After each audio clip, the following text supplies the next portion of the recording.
Hi everyone.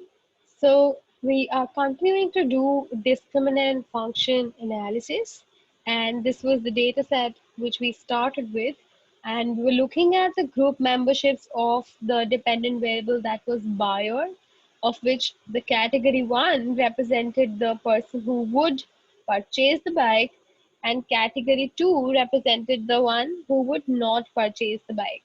Now, in this particular data set, we applied discriminant function analysis.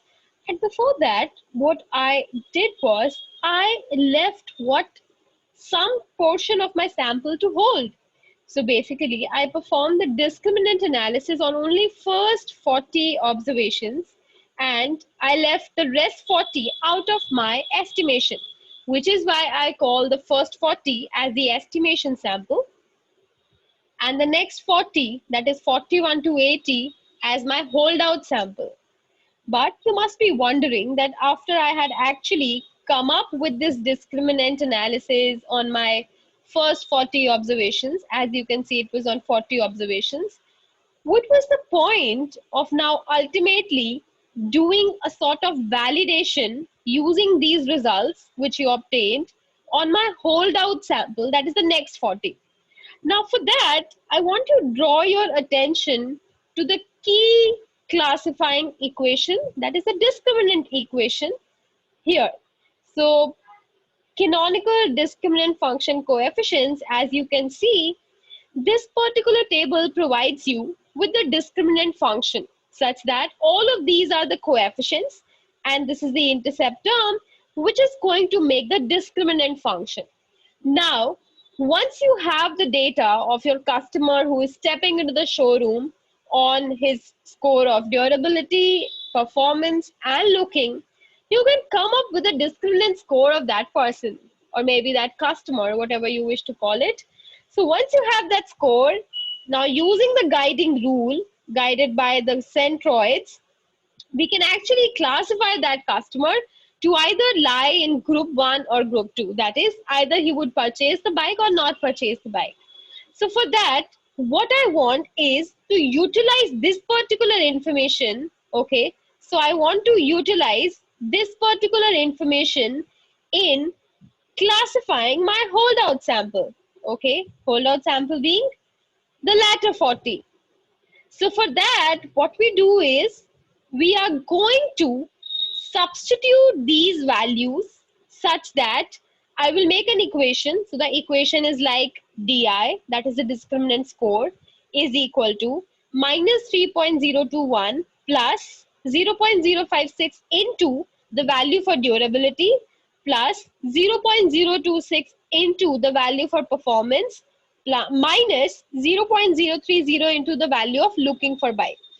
Into this equation, I will ask SPSS to substitute all these values on durability, performance, and looking, and accordingly give me a discriminant score. Okay, so let's do that.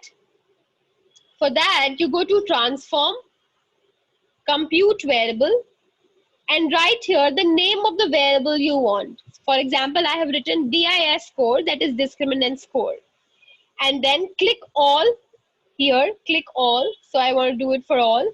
And then here, write the numeric expression. Okay.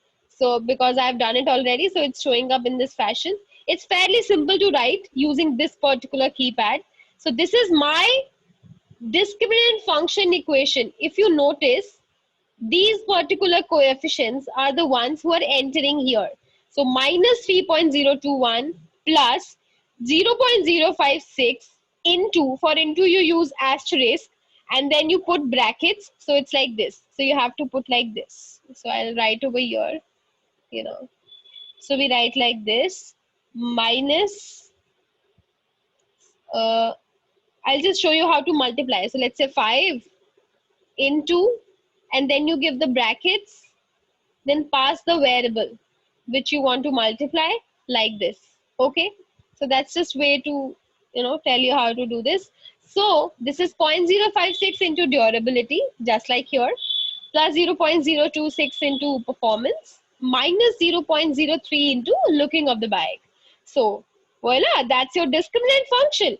Once you have this in place, once you have named your variable and selected all you have to do is click OK. Okay, since I have already found it, it is asking me, do you want to replace it? So I'm saying no. So this is your discriminant score variable, this particular column. Okay, so once you have the discriminant score, all you need to do is just take yourself back to the classifying rule. What was the classifying rule? You use the discriminant score and compare it with the cutting score. Okay, so cutting score in our particular analysis has come out to be 0. That is a weighted mean of these centroids has come out to be 0. So I'll compare this discriminant score with 0. Wherever the score is below 0, I'll classify that person in group 1. And if the score is above 0, I'll classify that person in group 2. For example, so starting from my 41st observation, discriminant score is 2.29. It is greater than 0. Now this person should be in group 1. And congratulations, the person is actually in group 1. Likewise, 2.05 is also greater than 0. So person should be in group 1, is indeed in group 1. Now to make your life simpler and not go element wise, I'll teach you how to make a dummy variable out of this. So basically, what we're now going to do is code our variable. So this discriminant score, entire discriminant score from 41 to 80. Okay. You copy this. So you press Control C, copy this, and then paste it over here. Okay. Give me a moment. Oh, sorry.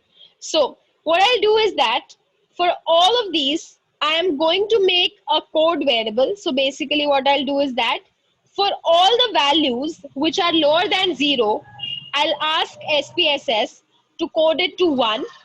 And for all the values who are greater than 0, to code it to 0. So how to do that? Select your variable discord. So as it has come out to be discord. And then you go to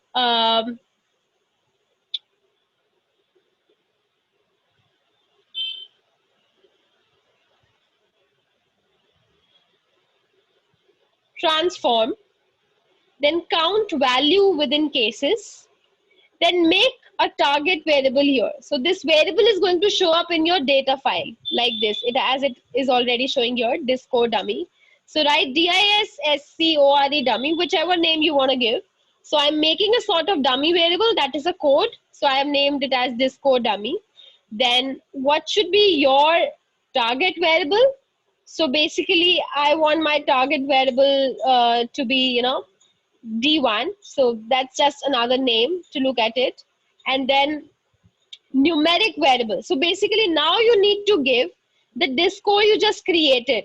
Okay. So the discord which you have just created. Okay. So this discord, it was here earlier. So I put it here, discord. Okay. So once you have it here and you have named your variable also, and then you go to define values. Okay. And in define values, I click on range. Okay. And in range, I'm going to write a -10 here. So I've written it already. So if you write -10 here and 0 here, and then you click add, okay, so then it will add like this. So -10 through 0. I've written -10 just so it's like a lower bound. So I'm thinking that the lowest my number would have gone here is up until -10. It's not even -10. I think if you look at the numbers, it's hardly reaching a -5 or 6. So if you classify by putting a range over here, by using a lower, a lower limit over here and an upper limit over here. So I'm saying that I want to classify all the numbers between -10 and 0. Okay. So the values to count are these, and then continue. And then you click OK. Okay. I'm not doing it because it has already done in my case. So once you click OK, this particular column will happen. So this particular column indicates that wherever your discriminant score is indeed less than 0, it will count it as 1. So basically, now it has coded this particular variable as 1, and wherever the value is above 0, so otherwise, so basically for all the values which are between -10 and 0, this will be coded to 1, and all of the values will be coded to 0. As simple as that. So in a way, you can see that 1 indicates what in our sample. So in our case, all those values which are above 0 are in group 1. So in a way, my group 1 is now coded to 0 and group 2 is coded to 1. Okay, so remember this, group 1 has been coded to 0 and group 2 has been coded to 1. Now I'm interested in only these particular dummies. So basically only the codes for my holdout sample, 41 to 80.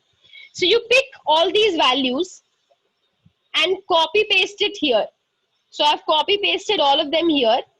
And once you copy paste it, you can rename it. So you double click here and you can name it. I have named it as holdout predict. So it's the predicted group of my holdout sample, such that what does 0 indicate? 0 indicates group 1 and 1 indicates group 2. Okay. And now I will now put here the actual groupings. The actual groupings are in column 1 here in the buyer. So all of these values from 41 to 80, okay, copy them and paste it here in this column. Okay. So once you have pasted them here, fine. And you can also name it as holdout actual. So this is my holdout predict. That is all the groupings which have been predicted using the discriminant function result obtained by the first 40 observations. And these are the actual groupings which were existing for these particular people, 41 to 80. Now what I will do, I'll come up with a descriptive stats. I'll just make a pie chart. So I'll look at the groups. Fine. Idea should be clear, okay? Wherever 0 is written, which group it is? It is group 1, okay? And wherever 1 is written, it is group 2. Fine. Now, you select both of these variables and go to graphs, analyze, descriptive stats, frequencies, put both of these variables here, hold out, so need not select also actually.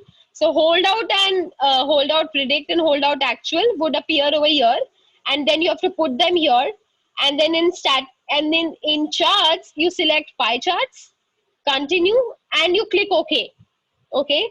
Once you click OK, you will have this output. Fine. So look carefully. Our 0 here in holdout predict is nothing but group 1, just like group 1 in holdout actual. So compare the numbers. So in the actual 40 observations, people who were in group 1 are 20, but my predicted number of people have come out to be 18. That means 2 have been wrongly classified. Likewise, in group 2, there were 20. It has predicted it to be 22. So that is, now 2 extra people have been wrongly classified here. Okay. So this is a way to understand how the holdout sample can be put into the 2 groups on the basis of the discriminant function which you obtain from here. Okay. And I've also made pie charts for a good visual. So this is your actual sample of 50-50 data. 50% of people, that is 20 people were in group 1, 21 in group 2. And this is your predicted one. So what it is showing is that 18 people have come up in group 1. So here it is coded as 0 and 22 in group 2. So that is a good way to actually understand the real-time application of discriminant function analysis. And that's all. So to better understand this video lecture, you must watch other lectures of mine in this particular series. Thank you for watching the video.